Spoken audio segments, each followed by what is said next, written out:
Hi, my name is Bob Crisp, and I was born in a small town in Kansas. And I spent most of my life, my young life, in California, in Los Angeles, California, where I went to school. When I got out of college, I went to a small town in Oklahoma where my parents had moved. Spent most of my early business years in a small town called Claremore, Oklahoma, a town of about 8,000 population. Recently, the Washington, D.C. Philharmonic Society decided they would do a survey.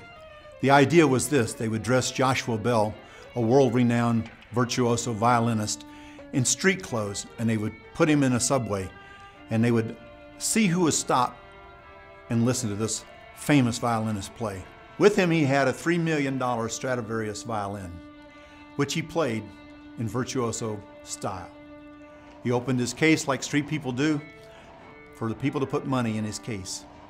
In the subway, during rush hour traffic in the morning, almost 1,100 people walked past Joshua Bell, and only 7 people stopped to listen to this man play.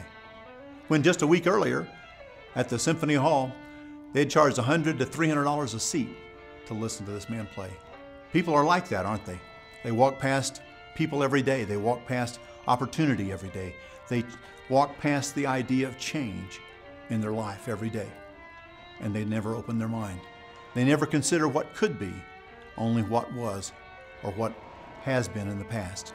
As a matter of fact, for most people, change happens around them, but not to them. And what we want to do today is ask you if you would open your mind, and instead of being a refuser, you know what a refuser is, like my dad. You know, he's never going to have a telephone, or he's never going to have a television in the house.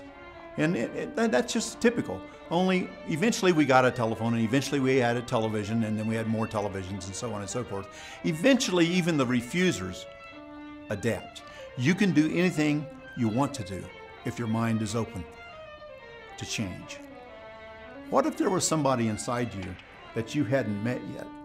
What if there's somebody inside you that had a different point of view? Wouldn't you like to hear that point of view? Wouldn't you like to meet that person?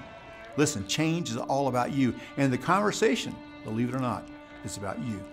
So why don't you get in on the conversation? The next segment of this video is going to tell you more about how the economy is working today and how the internet is changing the conversation. Please stay around. Take another 4 or 5 minutes and find out how the conversation applies to you.